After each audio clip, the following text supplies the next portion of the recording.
This is Fortress on a Hill with Henry, Danny, Kagan, Jovanni, Shiloh, Manisha, and Mike. Welcome, everyone, to Fortress on a Hill, a podcast about U.S. foreign policy, anti-imperialism, skepticism, and the American way of war. I'm Henry. Thank you for being with us this evening. With me is my amazing co-host, Jovanni. Jovanni, how you doing, brother?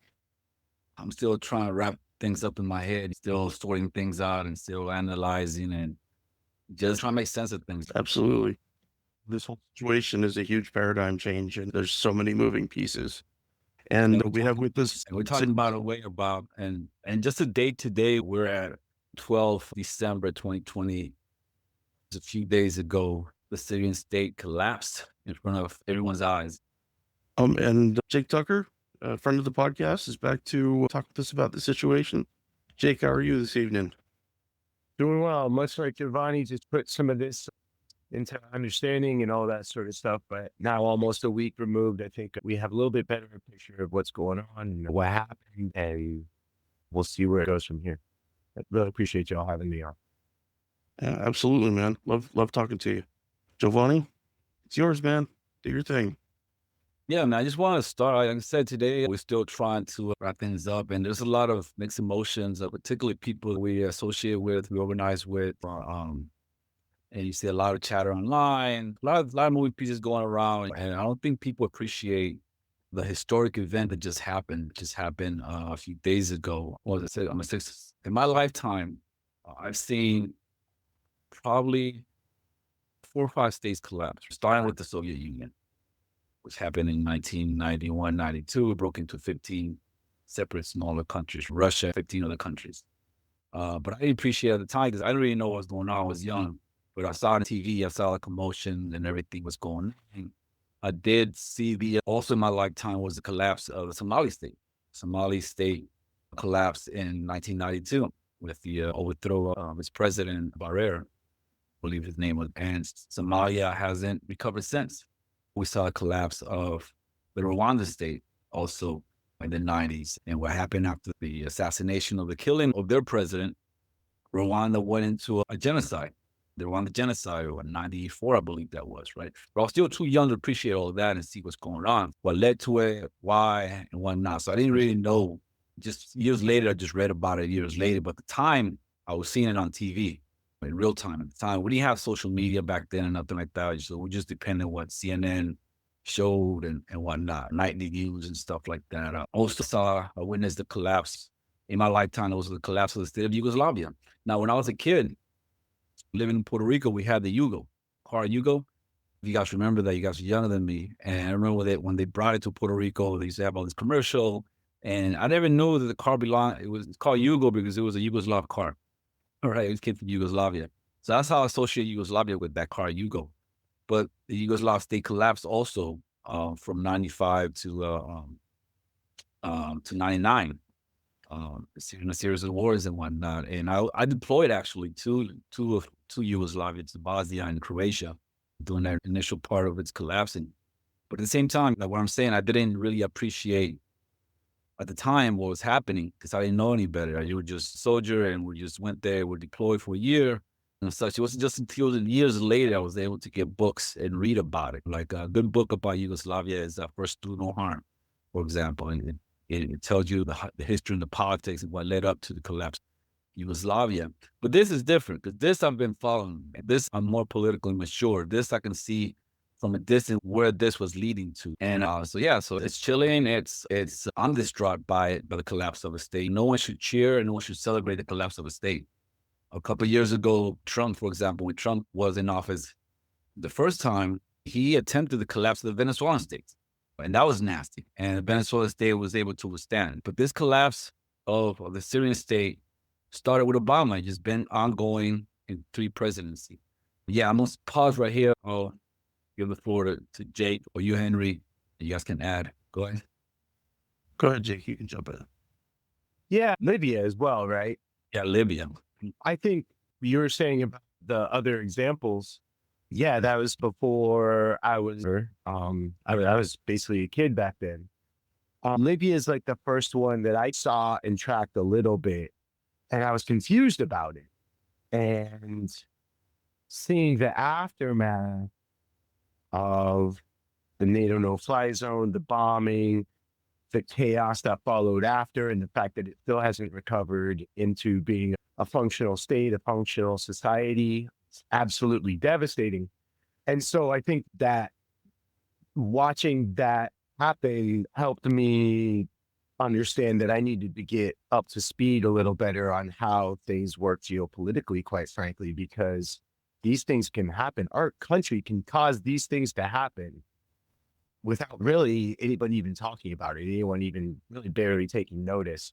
And the way that we all talk about the way it gets discussed on the news or whatever is completely the opposite of what it looks like on the ground. I feel like it outside of Hillary cackling the whole we came, we saw he died, whatever it freaking was, like it really didn't get much coverage all that much at all until the Benghazi situation happened and got overrun by ISIS, right? But anyways, I'm afraid. I'm afraid right now for the Syrian people. I'm afraid for the axis of resistance, which I'm sure we're going to get into. But I think I was absolutely devastated in a real bad spot there for a good few couple days, whatever. But getting a little bit of space between having some things to be a little bit optimistic about, and hopefully maybe we can get into that a little bit. But certainly the overall tenor of all this is just absolutely devastating for the region, for stability in the region, for the Palestinian resistance. Yeah. Anyway, so I'll just keep my phone now. No, go ahead, man. Yeah, hey, you guys forgetting the collapse of the Iraqi state. That was devastating. Actually, I could speak on that a little bit. It was in my brain, and then you asked, and I just totally spaced it. I think a lot about geopolitical point of no return. That when the United States invaded Iraq in March of 2003, that fundamental change that happened to the Iraqi state, its collapse, the sectarian violence that followed, what eventually morphed into ISIS and the power of jihadi groups in trying to push back on that there are some places that you can see it so easily, the roadmap of Iraq-Iran war, that everybody forgets about the United States part in that the Gulf War, despite the fact that America only lost, 150 soldiers in that, thousands and thousands of Iraqis died in that invasion, and then the sanctions that followed, sanctions that by the United States own measurements killed 500,000 people, 500,000 children, starved them, and the Iraq has clawed back and has gotten to a more controlled place than a lot of other places in the region, and a lot better than they were, 10 years ago, trying to deal with everything post invasion. But I think that as anti-war activists, that I feel like sometimes we're just marking time, but it's not time. It's the times of these changes, these huge paradigm shifts. And of course, the people there on the ground are feeling it. All of the groups in Syria right now are in different places left. I'm not trying to be picky with that, but everybody's trying to decide how are they going to survive. There's a new normal, and they have to get with the new normal. Even for me, I care very much for Iraq and what happens to the Iraqi people. What happens to Iraq now in the face of this collapse of Syria? Are the militia forces going to be able to continue working with the axis of resistance and try to fight for those folks that they can fight for? Anyway, I'll stop there. Just one thing I mentioned, Henry mentioned here, to see that as a theme, because in a lot of the situations we're talking about, Iraq, Libya, Syria, and then I think, if I'm not mistaken, it's about a third of the world is covered by U.S.-led sanction regimes. These sanctions, the U.S. likes to talk about them as if they're to punish this or that leader or businessman or whatever in the world. But no, anyone that covers it, they know these sanctions, they punish the people. If you look at the diplomatic cables with regard to Cuba, the economic blockade on Cuba, it basically literally says Castro has support. The only way to bring him down is to basically starve the people till they demand a new government, right? The Syrian state had been hollowed out by a decade of civil war and by sanctions, just as you're saying with Iraq, Henry. And bottom line, like, I think that's what happened. I think just it was too much pressure for too long. But I think the sanctions are going to be a theme that we talk about here. CIA involvement is a theme that we got to talk about here. And yeah, anyways, I know you wanted to say something here. No, it's important to know how fragile these states are, particularly weaker states that have been weakened. Post-colonial states doesn't have strong institutions. For example, United States survived the assassination of Kennedy and it didn't collapse, right? Under all the pressure that was going on at the time, Kennedy was assassinated, the state didn't collapse because the state has strong institution, because you have 150 years of development. But a lot of these countries that are targeted by imperialism, right, are new countries. They're just a couple of decades away from colonialism. If you look at the 19th century, right, most of the countries in the world today are colonial possessions either by France, by the United Kingdom, by the Belgians, by the Spaniards, by the Portuguese, by the Dutch, whoever, right, what have you, right? And one of the things that happened under colonialism and imperialism is that you weaken the territory, you impoverish the people, you make the people dependent on you. And that's what happened now after the Second World War. A lot of these territories that have been under colonialism for so long, and the people have been subjugated by these European powers, all of a sudden they've been independent. They're independent countries. And now they're trying to develop their own style of government. And now you have the United States that came more empowered after the Second World War, telling these countries. But one thing, after the Second World War, the Cold War started. So these new countries that are starting to develop, now they have to decide who they're going to stand with. They're going to stand with this bloc, with that bloc. If I stand with this bloc, I run the risk of being toppled here. If I stand with that bloc, I run the risk of being. So now they have these newly countries that have been impoverished for 100 years of colonialism, trying to develop, having their resources stolen by the same colonial powers. And now they're trying to develop political institutions at the same time under this pressure of the Cold War. So these states are fragile. And that's one of the things that I would like my fellow activists to know before they start throwing words like democracy and liberations and stuff around, to see the reality of how these states are operating and the conditions that these states are operating under. I know we have the same circles, we have the same friends, right? We're involved in activist community, right? But it's important that when we look at these geopolitical things, we got to look at geopolitical things from the context of real world politics. I know that there is a tendency for activists to look at things from an activist perspective, from idealist perspective, mostly influenced by Western liberalism, right? And it's thought that Western liberalism is universal, right? But there's dynamics that happens around the world. People develop differently. People have different histories. People have different contexts, right? It's important to, when assessing geopolitical events, right, you need to operate from the point of view of what the Germans call realpolitik.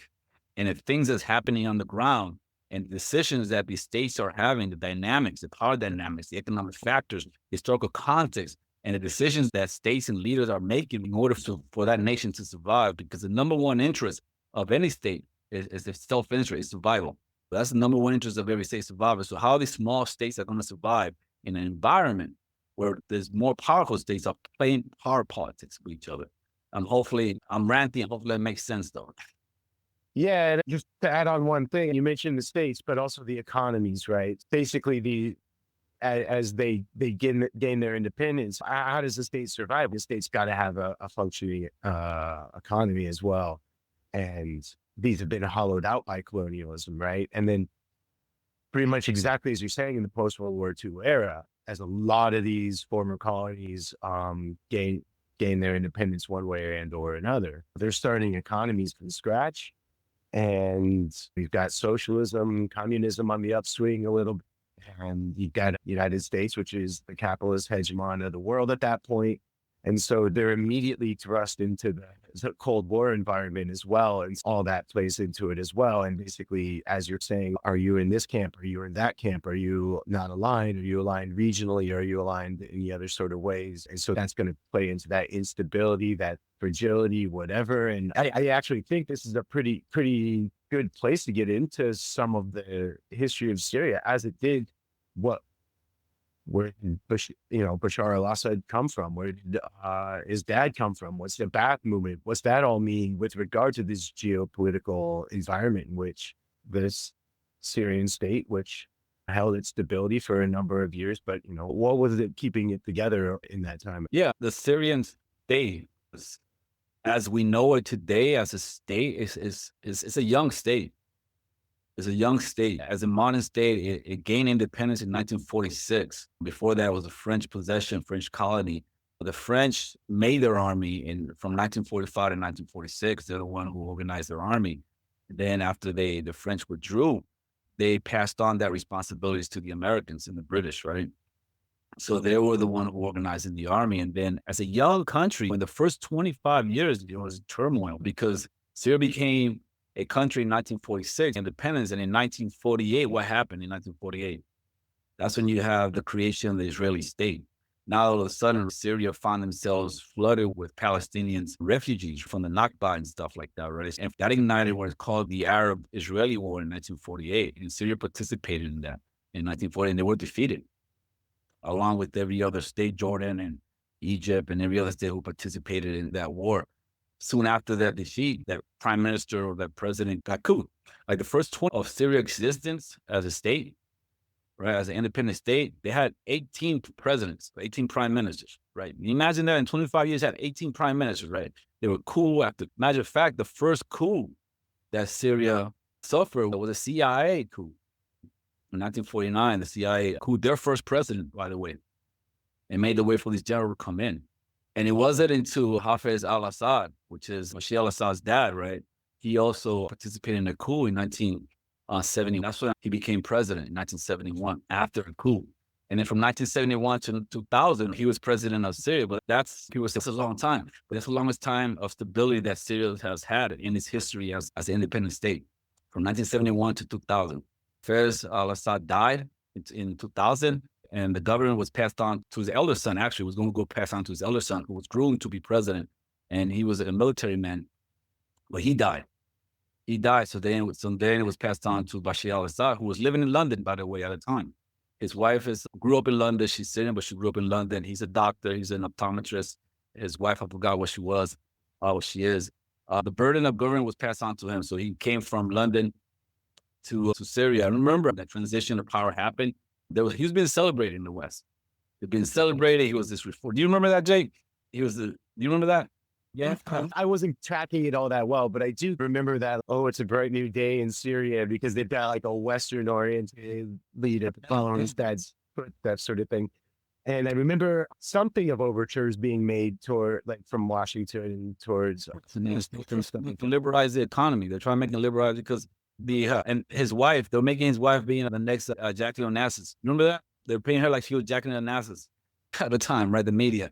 But yeah, because the orientation that al-Assad took was Arab nationalism and Arab socialism, right? Under the Ba'athist Party. And they were inspired by Egypt under Gamal Nasser, who was promoting pan-Arabism and Arab nationalism. And that's the orientation that they took. A secular state, an Arab state, a nationalist, socialist state. That's the orientation that they took, and they gravitated towards the other socialist countries. Matter of fact, I just learned that today, that when the Israelis invaded the Golan Heights, which is part of territory, in the 1970s, when they were trying to take it back from them, the Cubans were there. I just learned that today. The Cubans were there as well, trying to take back the heights. But yeah, so that was their political orientation, was Arab nationalism, Arab socialism. So that's how the country got stability. That's how the country developed from being a post-colonial state into a modern state it is today. Under Assad's, the father's government, several things happened in Syria. I already mentioned the 1948 war. That happened before his government, actually. But he participated in the 1973 war. And the 1967 war, he was a soldier of the 1967 war. The 1973 war, when they attempted to take back the Golan Heights, which they lost in the 1967 war. And also intervened in the Civil War, which started in 1903, I believe. And the Syrians intervened in 1976. And in the Civil War, you got to recall, Israel invaded Lebanon several times during that time. They invaded it in 1978, and then they invaded it again in the 1980s. And during that time, Lebanon and Syria was also occupying the northern part of Lebanon, and they created like a buffer zone between them and Israel in Lebanon. And also by their presence there, it kept Israel from advancing forward. So they froze the conflict there in Lebanon. Obviously, the Lebanese civil war came to a halt in 1990, I believe it was. And the Israelis withdrew from Lebanon in 2000, and the Syrians withdrew from Lebanon in 2005 under Bashar al-Assad. Another thing that happened, Assad the father, was the insurgency. There was an insurgency. It was an internal campaign, a terror campaign launched by the Muslim Brotherhood. It started in the 19, I believe it was 19 something to 1980 something, right? But it was a campaign of terror by the Muslim Brotherhood. And if you guys recall who was the Muslim Brotherhood, the origin of the Muslim Brotherhood is in Egypt in the 1920s, when Egypt was still under the control of the British. The Muslim Brotherhood, right, their ideology is the Muslim community. So they festered in Egypt. The British used them as a bulwark, a counterbalance against Arab nationalism, Arab socialism. So they were allowed to grow. Today, one of the exponents of the Brotherhood right now is Qatar. Qatar is one of the largest supporters of the Muslim Brotherhood. Now, Qatar has the largest U.S. military base in the region as well, as the U.S. Air Force bases there. Qatar is also the financier of the news network called Al Jazeera. You guys recall Al Jazeera? So yeah, all this is all connected. But yeah, this is the history in a nutshell of Syria from the time of its independence in 1946 till yesterday, what it had gone through. I'm gonna pause right there. I keep thinking about, and I'm not sure how prescient this is, but about my brain, about the war on terror folks that took folks to Syria to be tortured, how Syria was a partner of some sort for a huge portion. Right. The beginning of the Iraq War. And lots of folks ended up there, among many other places. It was a black site, along with Poland and Thailand. It was a huge network that what the Bush called it. They called it the was it rendition? Oh, you're talking about that Extraordinary rendition. What do they call it? Extraordinary rendition. They just actually kidnap people, like when they airport, and then end up in black sites in different parts of the world. And places like Germany was a transit place for these black sites. So yeah, it was a huge network. Singling out Syria for these dungeons and stuff like that, you have to put that into context that it was a huge network. And it's funny because Syria also participated in the first Gulf War, the American side, in 1991. And like most countries were doing, when the Soviet Union pretty much just collapsed, or the dissolution of the Soviet Union, a lot of these countries that had relations with the Soviet Union, part of that bloc, were trying to find their way. Eastern European countries were having color revolutions left and right. Governments were being overthrown left and right. Places like Cuba, for example, that's when the Hungarian Act was imposed on Cuba to increase the sanctions to try and make the state collapse. Same thing with North Korea. Korea was also a partner of the Soviet Union. That's when the sanctions against North Korea also increased. And that's when they had also the famine around that time. But yeah, so a lot of these states were trying to reorient themselves, and including Syria. Syria extend towards the west, and that's one of the reasons I believe they participated in the first Gulf War against Iraq. That's one of the reasons I believe also they participated in the second war against Iraq with the whole rendition thing, with Bush and everything like that. Assad was trying to liberalize the economy as well during that time and that drought. And that's one of the things that first ignited the protests as a result of this drought that happened around that time. And that was around the time that they were trying to liberalize the economy at the same time. So yeah, it's a lot of chain of event that led to where we are today. I kind of want to pull on one of those threads a little bit. I previewed it before, but the kind of CIA stuff. Like mainly, for whatever it's worth, I just view the CIA as basically a completely fascist organization through and through. It's an organization which basically that does the dirty work that you can't do out in the quote unquote democratic open, right? And we saw that from the birth of the CIA, basically setting up Operation Gladio as basically fascist stay behind forces to counter any sort of socialist or communist uprisings in Europe following World War II, right? But we saw the CIA kind of organizing, arming, supporting, helping to get funding for various different militias and organizations in Syria.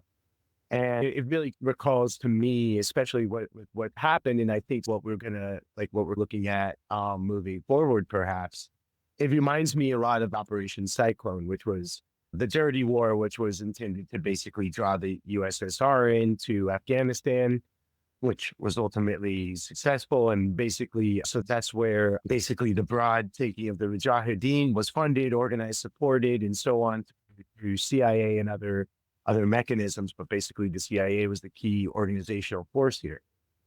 And in the 80s, you have the Osama bin Laden as the freedom fighter, right? The freedom fighter against the Soviet-aligned Afghanistan government and so on.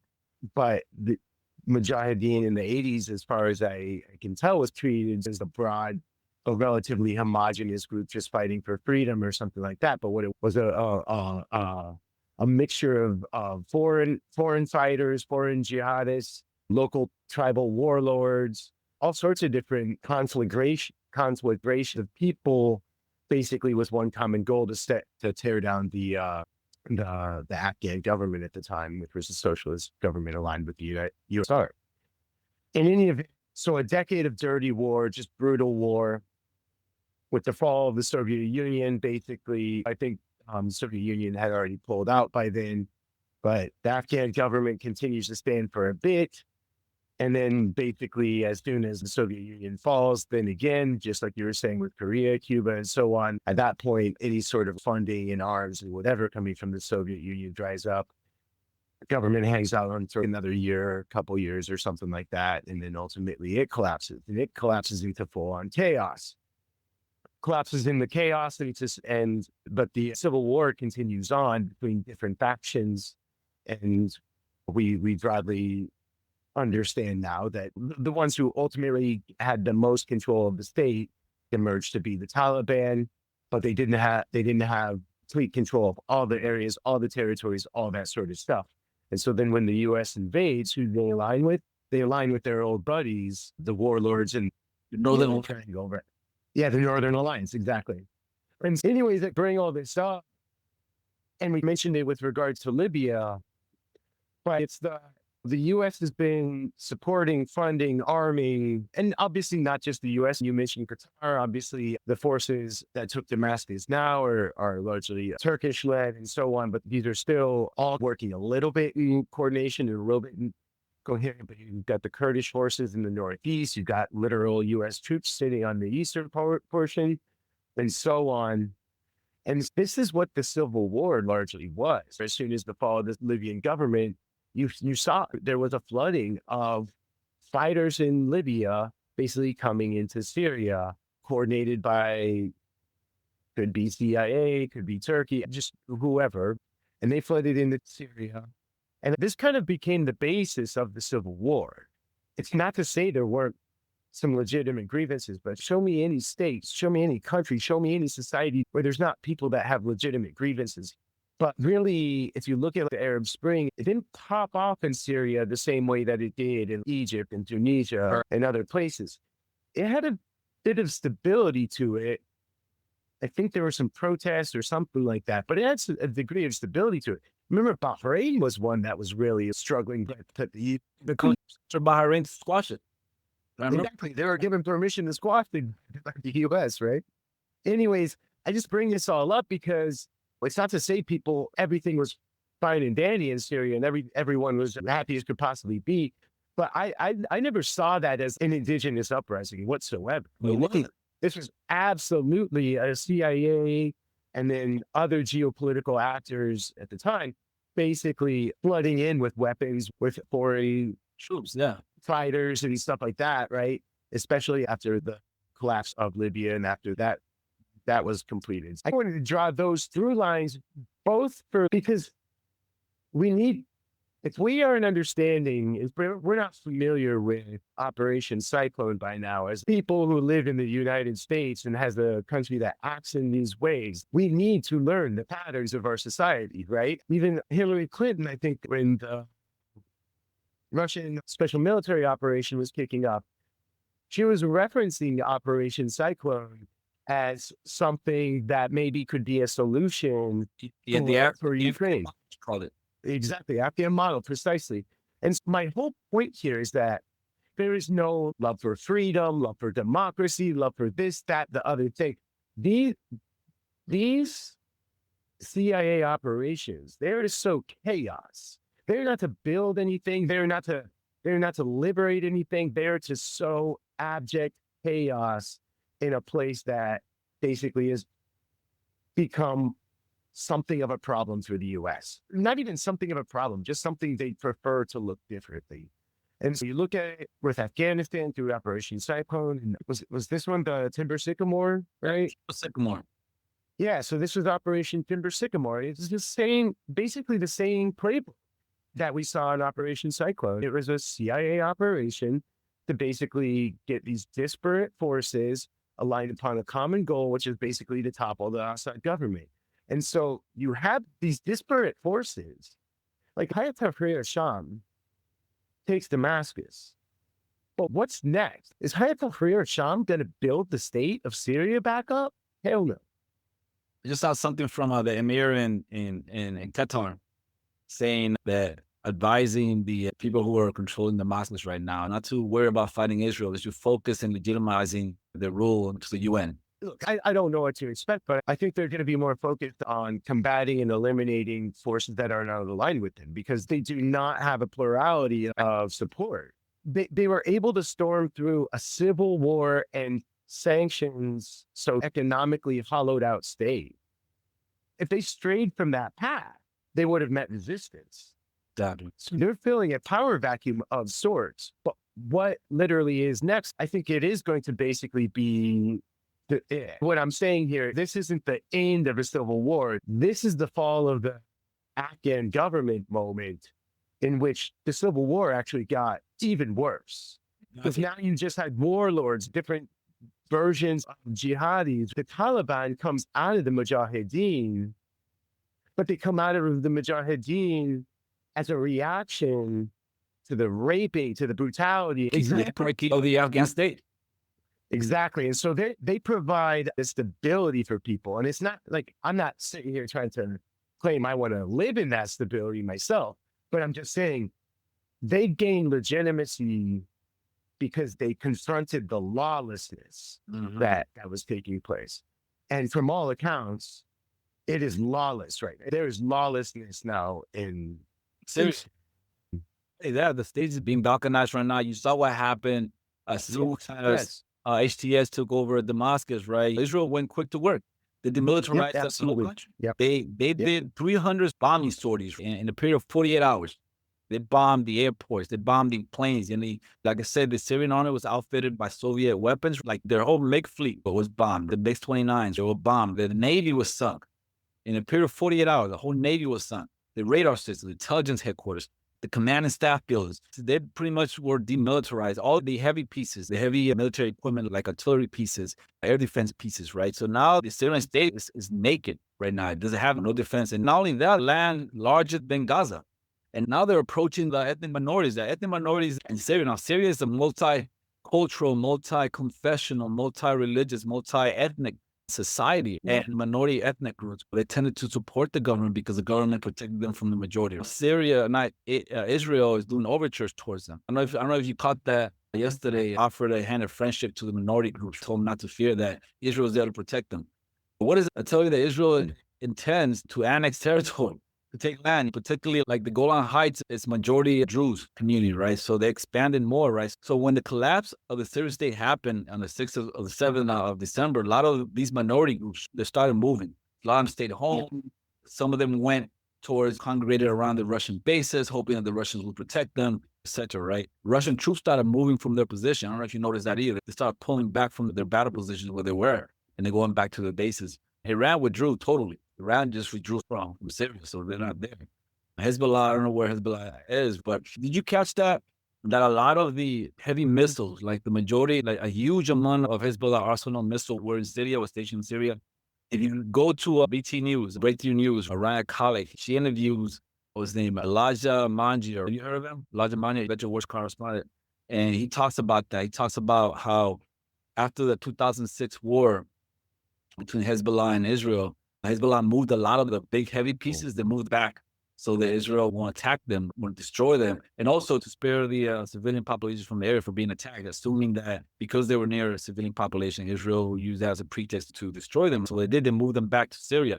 And Syria being a state was there to protect those Hezbollah assets from being targeted by Israel. Now Syria doesn't exist now, as we knew it before. So now all those assets are still there. They're up for grabs. Yeah.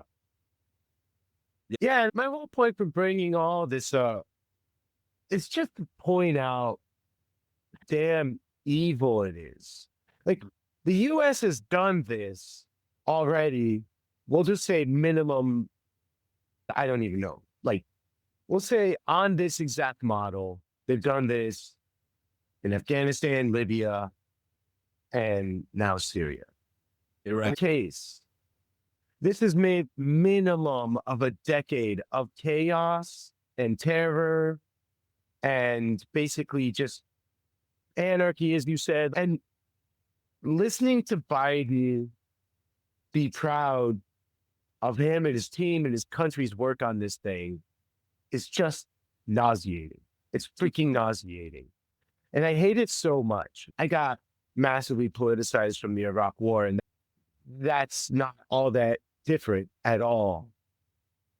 But this model of just hollowing out a country through sanctions and economic blockade, and then unleashing various warmonger groups, many of them foreign fighters, into a society is just it's pure evil. And I just want to say that very clearly.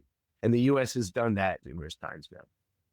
Yeah, and what gets me, you mentioned something about earlier about this is not being an indigenous or uprising, right? That's something I was arguing since 2012, right? Jake Sullivan in 2012 pretty much made it so much in an email to Hillary Clinton saying that in Syria, Al-Qaeda is on our side, right? We're working with Al-Qaeda. John Kerry also in a talk, he said that the United States was using ISIS to put pressure on the government at that time. That doesn't sound like a popular uprising to me. Al-Qaeda's on our side on this one. Yeah, something like that. I don't remember the exact quote. Yeah, and no, you mentioned Timber Sycamore. Timber Sycamore, right?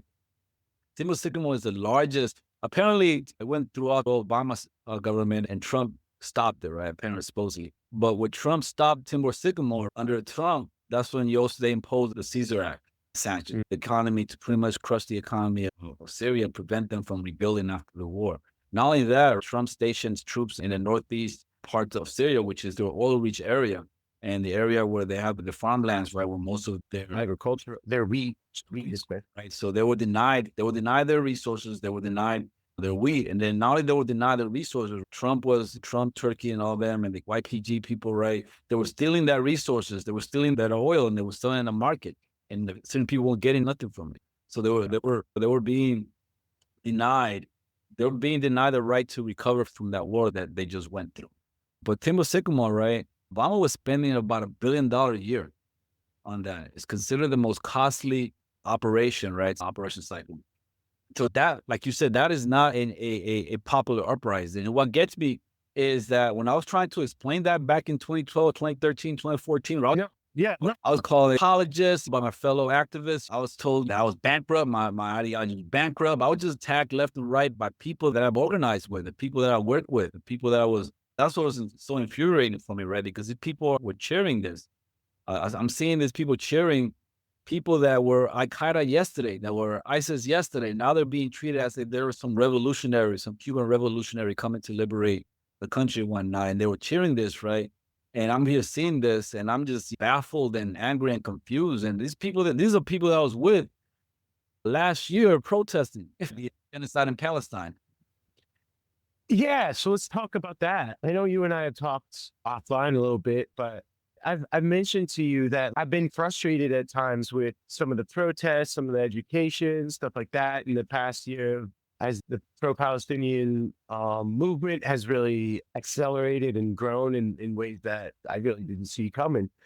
The focus was almost entirely on the genocide. And it's not to say not to focus on the atrocities of the genocide, but it also, I think, a lot of times intentionally left out exactly what the resistance was and how the resistance was organized, how the resistance was this axis of resistance, which was the regional set of organizations, groups, governments, and militias across the region committed to fight against imperialist and Zionist domination over their region. Mhm. And because we weren't talking about that, we weren't seeing the tie-in between different conflicts that all these axes of resistance were engaged in, not just over the past year, but for 20 plus years. I mentioned to you, I don't even know when to start the clock on this. We can at least, to a degree, start the clock with the Islamic Revolution. Do you start the clock again? I don't know, PFLP and all this, right? But anyways, it definitely coheres, I think, a lot as everyone starts to see, okay, the Iraq War, the dirty war in Syria, sanctions on Iran, the various conflicts that Hezbollah always is needing to defend itself from with regard to Israel, obviously Hamas and the Palestinian liberation cause, but it all kind of congeals as you basically see that nobody, what am I trying to say here? Basically that, basically the decade-long war in Yemen as well, right? It's basically separately, nobody could hold their own at all, but it was as Iran starts to, I think Iran, I really don't know how it all originates, but as Iran starts to lend support to various different groupings and organizations,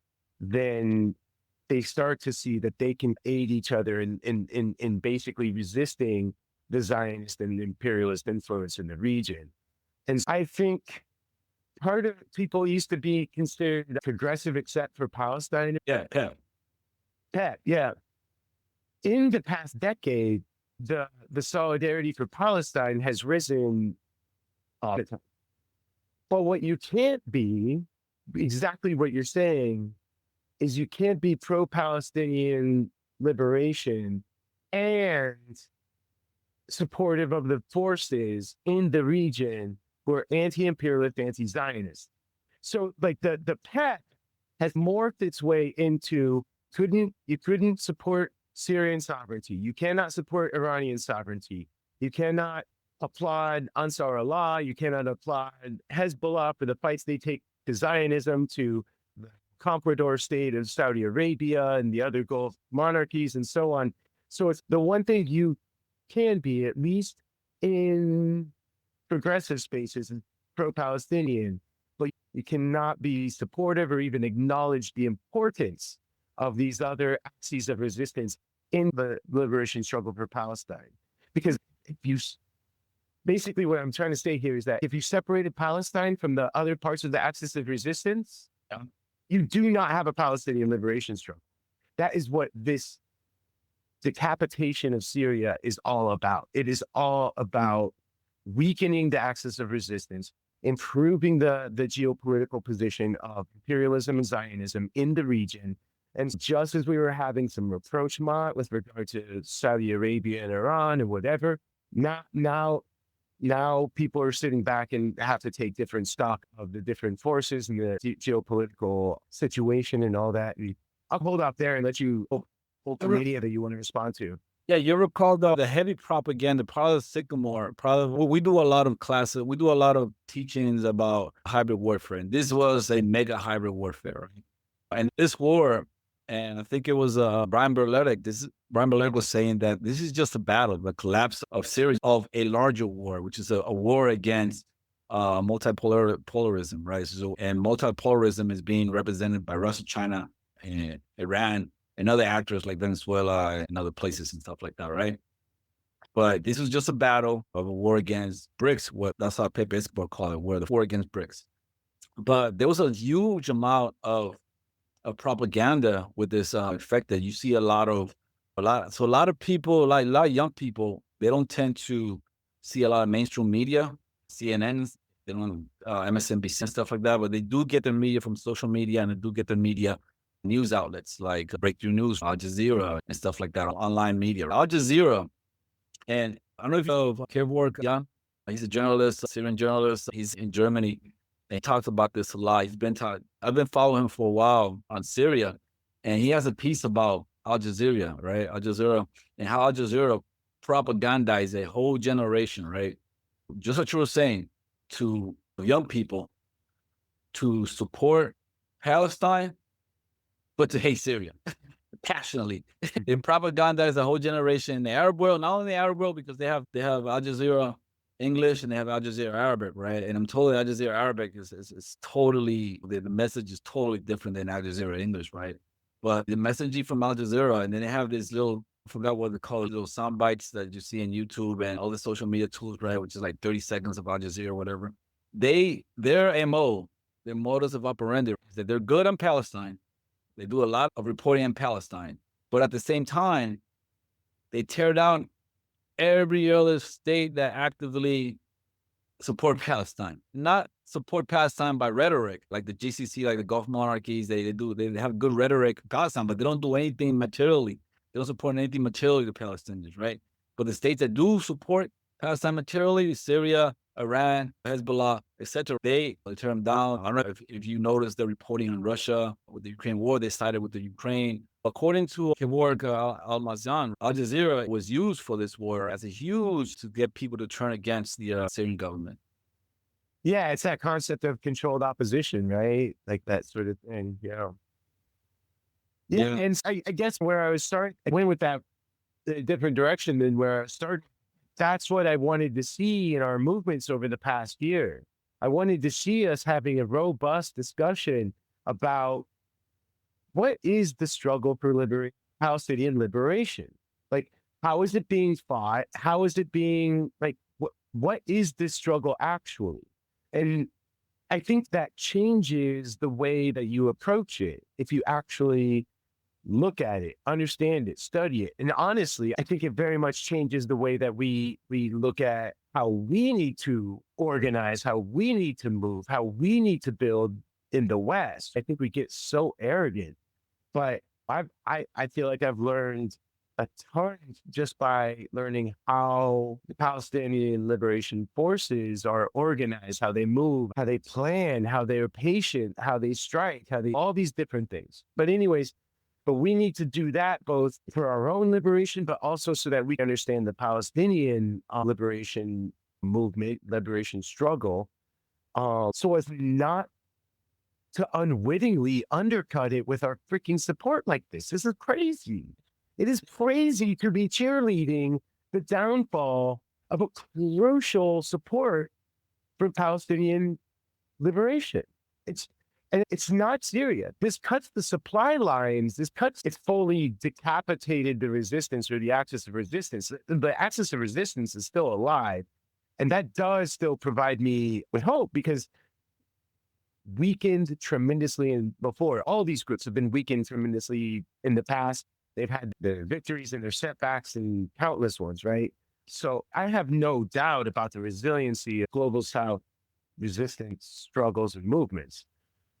But this one was devastating. This one was devastating in a very terrible time. And I don't think our movements did well enough to basically teach the huge amounts of support that they were getting in the streets, online, and whatever, about what this all is, what this all means. But Jake, how can a movement teach? One of the first things I saw when the fall of the Syrian state, when they were showing these people on the street celebrating and stuff like that, right? Some of the people that I usually follow online and stuff like that, right, will post something saying, "No one is free until we all free." That's a common phrase that people in our movement use. No one's free until we all free, something like that, right? That's one of the things that this person posted. So we a lot of our movements just became movements of slogans. Just throw these slogans around that sound deep, right? But there's not a whole lot of deep thinking behind it. You know what I'm saying? Yeah. So basically, the question you asked is like, how do we teach that? That's our movement. No, like, I don't know. That's what I'm saying. This is not an education. This is not a political education. This is sloganeering. Yeah, exactly. Yeah, I was really upset and seeing what people were posting and what was happening, and especially We did a lot of organizing, a lot of movement. We did a lot of going to City Hall every weekend, every week to organize around Palestine. And now a crucial, like you said, crucial link to the hour just got knocked off.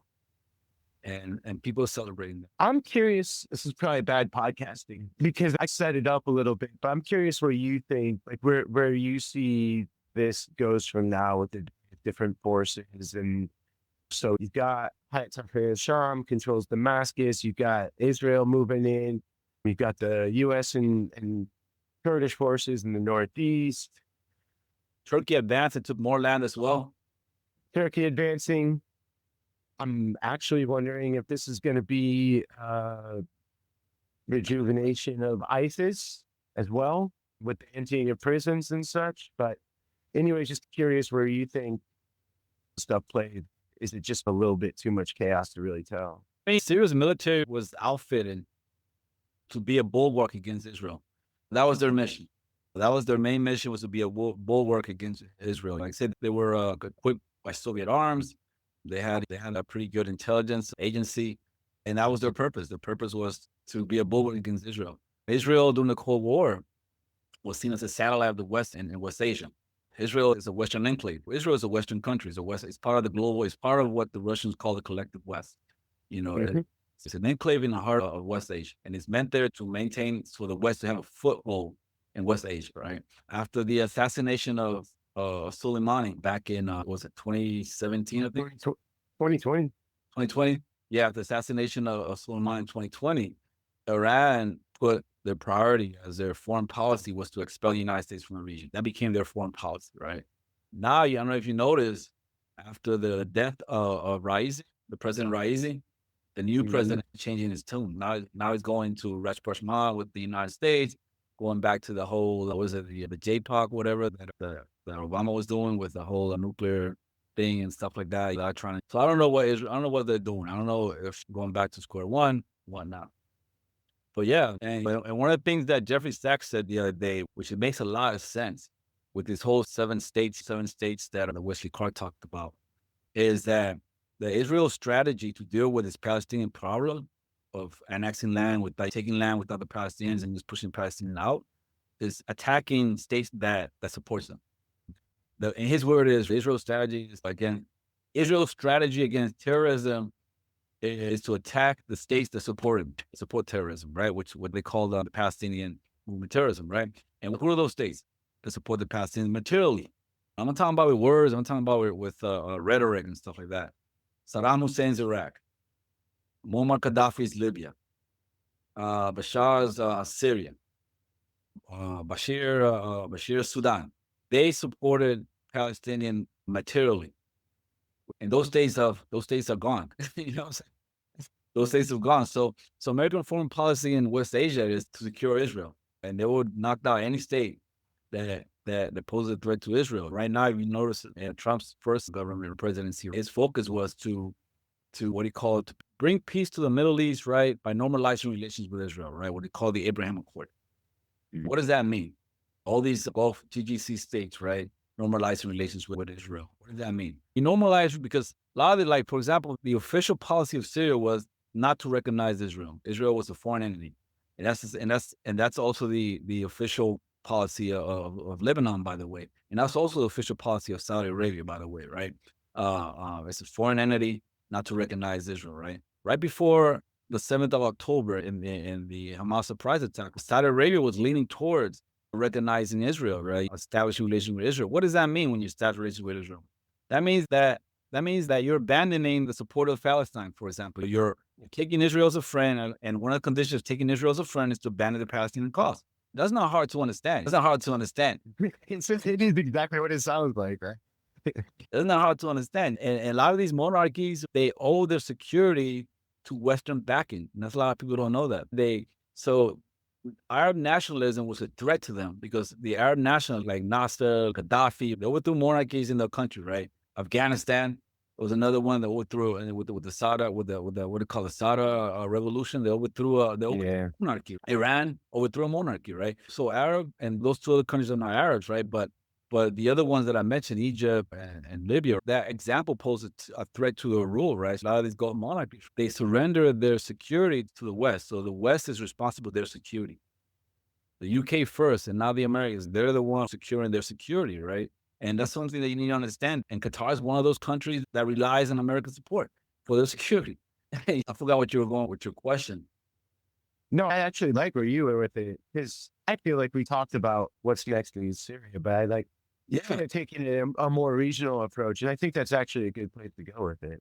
And it's important. The reason I bring that up, just like I started this podcast, is that as activists, a lot of people, so we live here in the West and we're conditioned to see the world from a liberal perspective, right? And what is liberalism? Classical liberalism, right? Started in Europe, right? Around the 1700s. Classical liberalism is that the individual comes first, it's central. The individual is central, right? It's central, right? Everything else is secondary, but the individual is central. And from liberalism, that's you have the concept of human rights, of this, freedom of speech, and et cetera, et cetera. So that's Western liberalism, right? Noble ideas, yes. But as activists, as social activists, have an analysis on a country or on a state that has a different history, a different relation, a different partner in my life from those lens of a liberal lens, because that's liberal imperialism. That means that you're imposing your values on somebody else. Liberal imperialism, right? And that's what the neoliberals do. That's what Samantha Power and Hillary Clinton, Obama, that's what they do. They're using these liberal talking points to get consent to support their foreign policy, which is overthrow governments, impose sanctions here, impose sanctions there. Because why? Because these people are violating human rights. So when you have an analysis, I'm going all over the place, but when you have an analysis saying what happened in Syria was wrong, and that's something I just thought about right now, this and that, I know that the collapse of the state, supporting the HCS, the terrorists, and blah, blah, blah. I know that Bashar was a dictator. So now when you start using these key words, the mind, or this guy's a dictator, so it's not that bad then. You start going down, it's not that bad. Yeah, those are necessary comments. I think that as activists, we need to step back and see the big picture and see the big world and see how things there correlate with each other, see how everything relate to each other. This is a sidetrack a little bit, but where you're talking about, when I was in interrogator school, so I wasn't an interrogator first. I got mandatory reclass to be an interrogator later, and that's what I deployed as. Anyways, we were supposed to write a paper on, I don't know, a country or a conflict or something. I don't really remember what the assignment was. But I think I'd gotten assigned the DPRK. And anyways, I might have chosen it. I don't know. But anyways, the thrust of my paper was basically the DPRK needs to continue its nuclear weapons program, because that's the only thing that's going to keep the U.S. from doing we're doing right now in Iraq. Basically, at that point, this is probably like 2006. But just on that point, I basically listed out all different people the U.S. continuously said were crazy or dictators or whatever, basically just as an excuse just to go kill them or whatever, or in this case, to drum up popular support to erode any sort of solidarity. It is unfathomable. Here we are, we're anti-war vets, right? And I don't know, but it is unfathomable that we keep falling for literally the exact same lines. It's the lines that were used with Saddam Hussein, just for example, are the exact same lines that were used for Muammar Gaddafi. They're the exact same lines used for Bashar al-Assad. Like, exact same lines that are used for Vladimir Putin.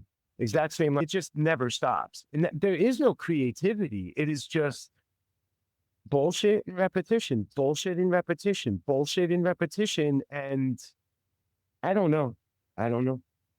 We've got to learn. And you mentioned how young folks get news these days and so on and that sort of thing. And that's true. Somehow we've got to build a memory, a historical memory in our movements, because we can't continue letting the country that speaks in our name get away with this shit. This is crazy. And it damages us too. And I think that's one of the roles for us as vets, that one of our roles is we did the gallery last week, right, or last month, right? Basically speaking to the pain of the experience of being in bullshit wars that don't benefit anybody but the richest defense contractors, the most well-connected politicians, and so on. Then there are stenographers in the media and such. It's basically just it's a circular pattern of who this helps, but it certainly don't help the vast majority of us, even here in the U.S. Yeah. Yeah, I think this is a good place to wrap it up. In a nutshell, what happened in Syria was catastrophic. It's not something that should be celebrated. It was devastating. No one should celebrate the implosion of a state, particularly when a state that other states, imperialist states, dedicate so much resources. You got to ask yourself, if you find yourself, if you're an activist, you see yourself in the same side of those people that you're supposed to be fighting against, right? And Al Qaeda, not just the U.S., but also Al Qaeda.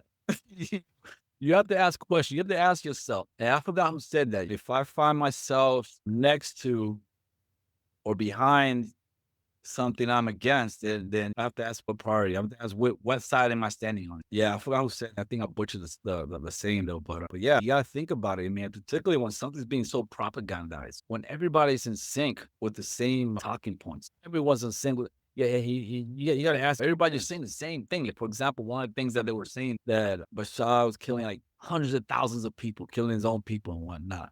And this was a guy that a couple of years before was celebrated as a reformer and stuff like that. How do we come from being this guy that is going to be a reformer and everybody's praising him and blah, blah, this and that, and they write some good stuff about him in mainstream media to like the devil incarnate? The same thing happened when Gaddafi gave up his nukes.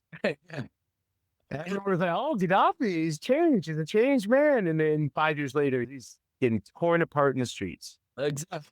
You gotta think, don't be that dude. Don't be a tool. But there's people the people that you organize with, and then when you bring things up, they get angry and they shout at you. They'll get aggressive supporting a talking point. But yeah, you gotta think and don't fall for this thing. Like you said, this is not new. You just mentioned several incidents where the same thing just repeated itself. Just the same thing repeated itself. Right now, Syria is gone as we know it. Hopefully, the people there see peace. Hopefully I'm wrong and things get better for people there. But sadly, I don't think I'm wrong. I think things are going this from here on in the area. Yeah, it's either chaos or balkanization or both. Yeah. The one last thing I want to mention, as I've been reading things, listening to things, all this, there's always the question of whose fault is this? Who dropped the ball in Syria? Is it Russia's fault? Is it just purely Bashar al-Assad's fault? Did Turkey betray? Whatever. When I come to, there's that saying, right? Victory has 1,000 fathers, and defeat is an orphan, or something like that, right? This is just what happened with years and years and years of constant pressure. And it's not to say that it was inevitable by any stretch, but the timing to break the back it just basically, like, Syria had been so weakened through the sanctions, through the civil war. I think that the legitimacy, at least in a lot of pockets, had just evolved to a point because it wasn't able to provide this level of standard of living as it was before it was basically targeted for regime change. And so like Iraq, there was a country, and Libya, it was a country with a relatively high standard of living vis-a-vis the region, but whittled away by war, by sanctions, by all these things. It's not to say that mistakes weren't made either. I'm sure mistakes got made too. You really got to put all of these things together, because it's not just any single one of these things. It's all these things together that really made this happen. The reason I say that is it's important for us to understand all of them, right? You're not going to figure out why did Syria collapse when you read a biography on Bashar al-Assad in 5 years. You need to understand how all these things work, especially the hybrid war stuff, like maximum pressure campaigns. And so it just puts it in the pressure cooker forever, just hoping that thing's going to explode. And so it makes me take another sober view about our comrades in Cuba, our comrades in Venezuela, like, fight to their ass. Because the Cuban economic situation is so dire right now. It might not be something that can hold forever. if the wrong thing happens at the wrong time. This situation in Syria just emboldened folks in the State Department to replicate that. Absolutely. Now you got Marco Rubio coming in, you got all these people that are emboldened, right? And they're going to try to replicate what happened in Syria. They're going to try to replicate it in Cuba and Venezuela and Nicaragua. Exactly right. That's exactly what I'm saying. It's not enough just to understand what happened in Syria here. We need to put this into our consciousness and move it in defense of the peoples who are in actual genuine struggle against imperialism and Zionism, and to fix ourselves with regard to the whatever weird shit we come up with. what do you call it? The Western marches and stuff, and the politics of purity, all the weird things that Western leftists end up doing. Man, you're so frustrating. It's so disappointing. Thank you, Jake, for coming on. We're here to talk for 2 hours. This is a short one for us, Jovanni. I'm sorry, I didn't mention that earlier, but Henry had to go. Yeah, All good. but yeah, drop out. No, but I really appreciate y'all having me on, as always. Very cool. Yeah, we'll keep talking, man. Keep talking and just keep monitoring what's going on. And, yeah, I don't know what to say, man. I'm still monitoring and seeing what's going on. And Hey, it's still pre-Palestine, still in the blockade, in the sanctions, yeah, close all the foreign bases. The exactly, demands are the fucking same. exactly. Hey, thank you. Jay, thank you for coming. Thank you for sharing your thoughts and your time with us. And I look forward to better days, man. For sure. Appreciate y'all. All right, out. Money is tight these days for everyone. Penny pinching to make it through the month often doesn't give people the funds to contribute to a creator they support. So we consider it the highest honor that folks help us fund the podcast in any dollar amount they're able. Patreons is the main place to do that. In addition, any support we receive makes sure we can continue to provide our main episodes free for everyone. And for supporters who can donate $10 a month or more, they will be listed right here as an honorary producer, like these fine folks. Fahim's Everyone Dream, Eric Phillips, Paul Appel, Julie Dupree, Thomas Benson, Janet Hansen, Ren Jacob, and Helge-Bert. However, if Patreon isn't your style, you can contribute directly through PayPal at paypal.me/Fortress on a Hill. Or please check out our store on Spreadshirt for some great Fortress merch. We're on Twitter and Facebook.com/Fortress on a Hill. You can find our full collection of episodes at www.fortressonahill.com. Skepticism is one's best armor. Never forget it. We'll see you next time.